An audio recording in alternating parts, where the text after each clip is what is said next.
to understand where you come from as a human being. So your family history, good and bad, because every family has good and bad family history. Just knowing that good and bad history, there's something psychological that is grounding mentally and emotionally in our spirit, just knowing where we come from. And again, also from a biblical perspective, to be able to go through hundreds of generations in the Bible is also a powerful thing to know one's spiritual history. Welcome to the EQ Gangster Podcast, where you will learn practical tools to grow your mental and emotional health and intelligence to be the best version of yourself, both at work and at home. It is real, raw, and transformational. The journey of emotional growth isn't easy, but it's worth it. I believe in you.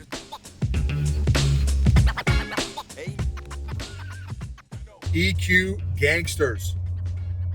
Lessons from my father-in-law's 75th birthday, spending time with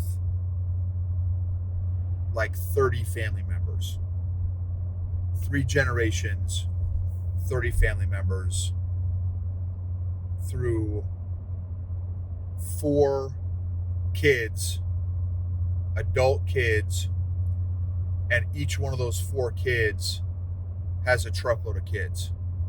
So 3 generations.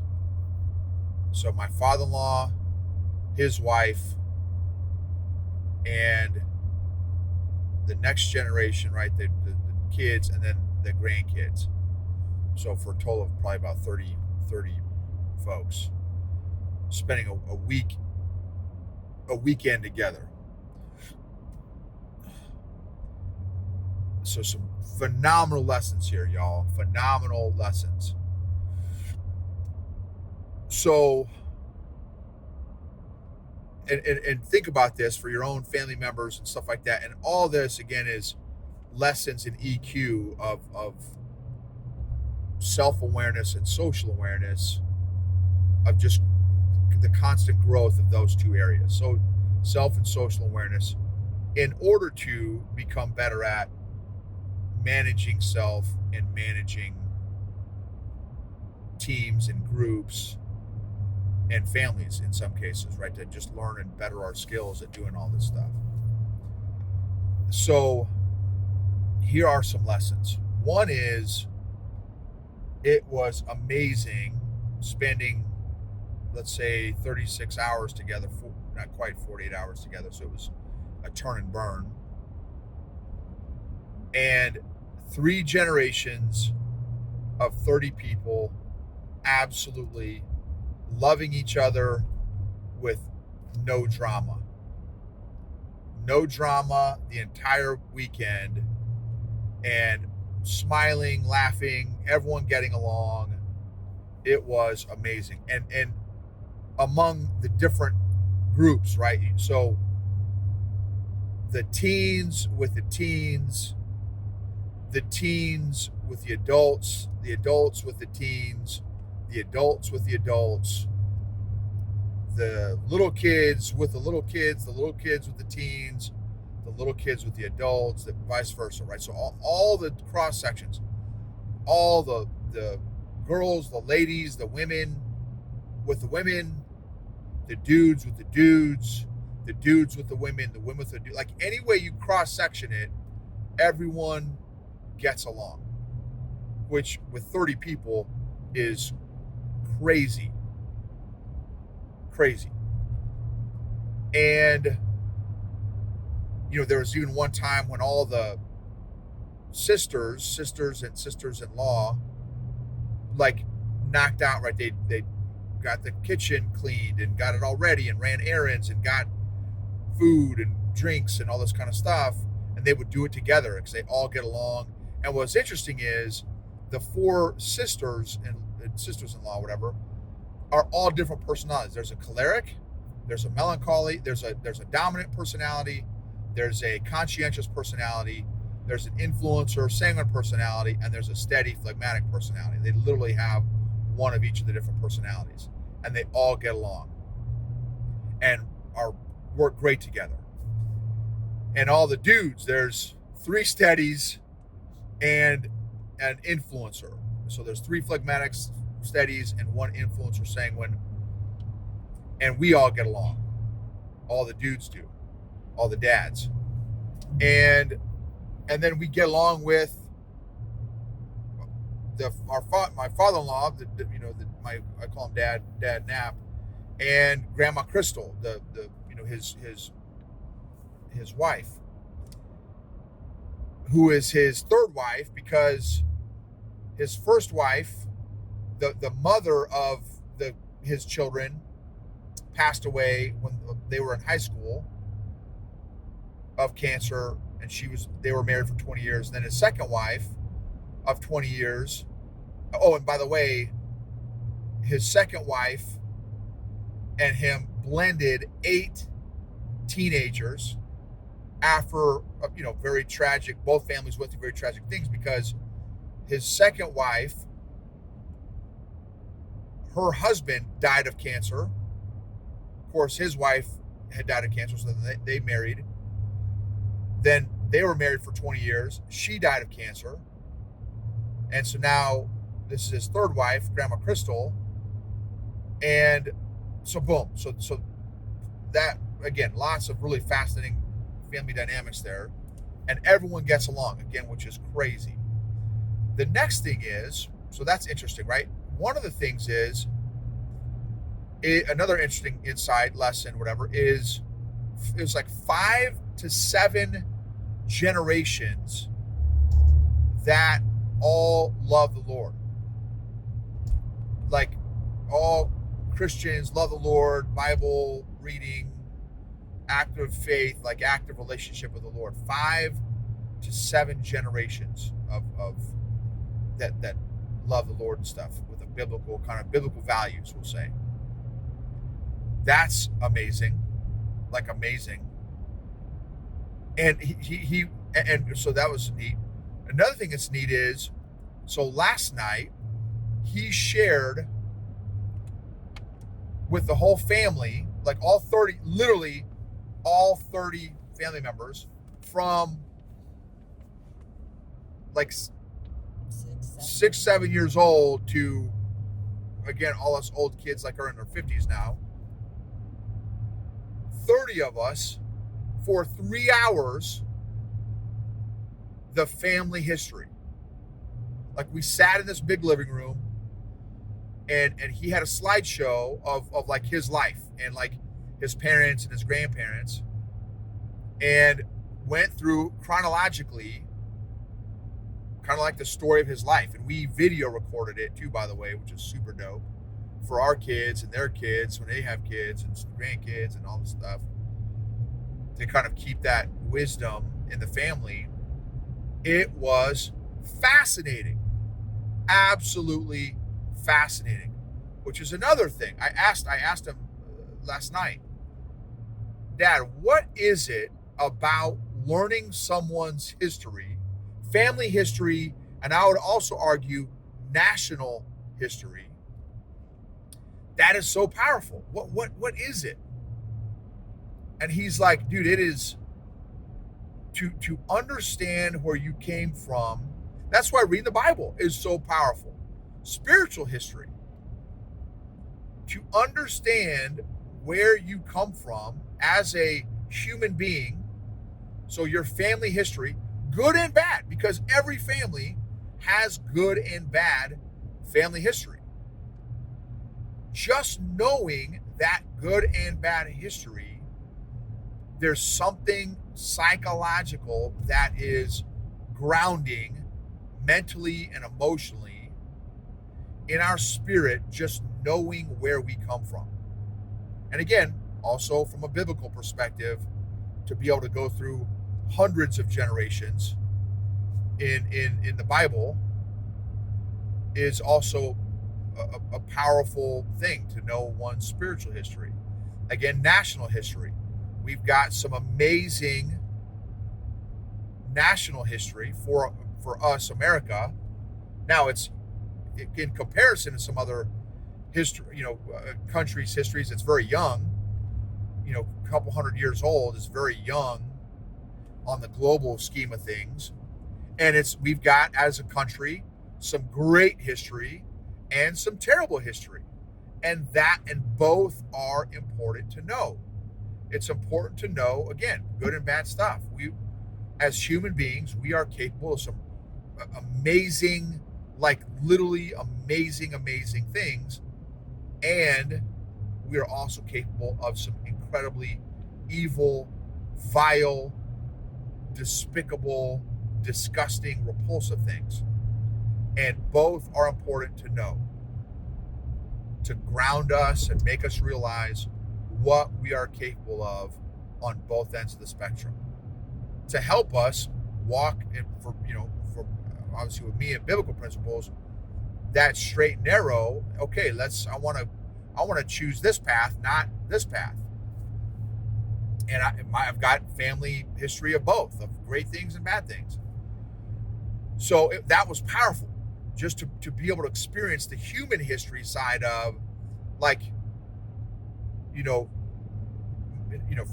for my daughter, kind of what she's made up of. I don't have any DNA or blood from, obviously, my wife's side of the family, but my daughter does. So, like, to hear that side of her, from that side is fascinating to hear that. And then here's another insight. I know what it was like for me, but obviously I'm only me, but there were 30 people from 6 years old to 55, let's say, or no, there was, to 75, from 6 to 75 in there, because obviously my dad's birthday, that were riveted, that did not move for 3 hours straight. When's the last time you've seen a 6-year-old sit still for 3 hours straight? To hear these stories, again, here's another one, power stories, the power of stories. Man, so I would encourage you, share your stories with your family members. These stories are powerful, good and bad. These stories are powerful. And so what was the experience like for those 6-year-olds, the 6-year-olds, the 10-year-olds, the 13-year-olds, the 16-year-olds, the 18-year-olds, boys and girls, young men and women, to see 3 generations of family members under one roof sharing family stories and family history together? That will never be able to be unseen. That fellowship, the laughing, the crying, the joy, the tears, happiness, sadness, that shared experience together is a powerful experience. It was just, I don't know, man, grounding. I don't know, I'll have to think about other emotions, but grounding, powerful, empowering, solidifying, securing, connecting, bonding, bridging, are all emotions that I'm thinking of on the fly here. And man, and then hearing, like, wow, now I can see why my father-in-law is the way he is, and why his sister, who was also in the room, they were invited over also. My father-in-law's youngest sister, or one of his younger siblings, was in the room as well. Man, okay, so that's why my father-in-law is the way he is. Man, now I can see why that's how the way she is. And she's probably in her 60s. And it was just fascinating. Our childhoods affect us. So it's not, I say this on the podcast, it's been a while, but it's not if your childhood affects you, it's how it affects you, how frequently it affects you, and how intensely it affects you. But it affects you. You are doing behaviors today as a result of your childhood. My father-in-law is doing behaviors today at 75 as a result of his childhood. His sister, who's in her 60s, exhibits behaviors today as an adult as a result of her childhood. We all do. So rather, guys, I used to be the guy, no, my childhood doesn't affect me. Pre-EQ days, as I've been working on growing my self-awareness and stuff, and my social awareness, like, it absolutely affects me. Absolutely. So those are some more insights. Okay, here's another one. We did a couple things. I took a bunch of the kids, a bunch of the teenagers, like 8 of them, I think, plus or minus, and we went and we did jujitsu.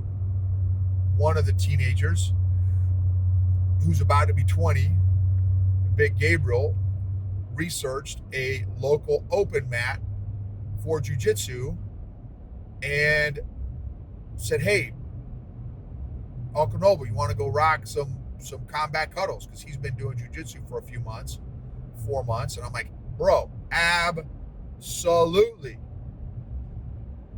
And so, boom, the word got put out. The other teams like, hey, we're all in, let's go. And so, boom, we took these 8 teens. My daughter, this other, our other cousin or freaking nephew, Gabriel, we went and we took them to go do jujitsu and learn. The other ones hadn't ever done jujitsu. So boom, another connection time. We got all these cousins, these teens got some more great connection doing something, doing a physical activity together. In this case, jujitsu. It was awesome. Another thing we did was we went on this little walk in this park, the whole family, all 30 of us. This little park, it was not this big smoke fest. It was, because again, we had, some 70-year-olds, 60-year-olds in there, but it was like a little quarter mile, maybe half a mile at the longest, but it was enough. And then we took some family pictures, and did the walk, and it was awesome. And that physical activity allowed all these little connections. And then some more connections is there was space created at my father-in-law's house to facilitate little groups of connections. They took the cars out of the garage and they got set up 4 or 5 tables, small little picnic tables, had 5 or 6 chairs at each table, and boom, sometimes the teens would go out there, sometimes the adults would go out there. We had one of the meals out there. They have a little backyard kind of picnic gazebo area with a little, few little chairs. We brought some lawn chairs. There's another little picnic table out there. There's another little kitchen table. There was a living room area, and various times over the weekend, different groups would kind of form up and start talking, and there were some games. They brought some games. They play. Forget about it. They play this game called Dutch Blitz. That's like the family gangster thing, Dutch Blitz. And then there was they played another game. Then the teens played spoons. All these little events, activities to facilitate conversation and connection was so powerful. So powerful. So powerful. And the book that I recommend reading, there's a lot of connections. I'm going to save time because that's a whole nother set of conversations. It's called Culture Code. It's one of my favorite books ever. And it is the people science of culture, of companies. How to create culture, how to create high-performing cultures that facilitate high-performing teams. And it's people science. It's groups of people science, and it is fascinating. And I know some people like, oh, hey, I'm reading 85 books this year, which is great if you're getting something out of it. For me, like, this may be the only book I read this year. I'm going through it and going through it and going through it and going through it and going through it and reviewing some of these amazing lessons in here because I'm seeing them in action. It's my second, third time through the book, and it is so powerful seeing this at work here in our family, in my wife's side of the family. So that's some other lessons. That another one is that I would argue, let me see if this is true real quick. Every one of the adults, I don't know about the teens yet, the jury's still out on the teens, but for sure every one of the adults is growth minded. They're actively growing themselves.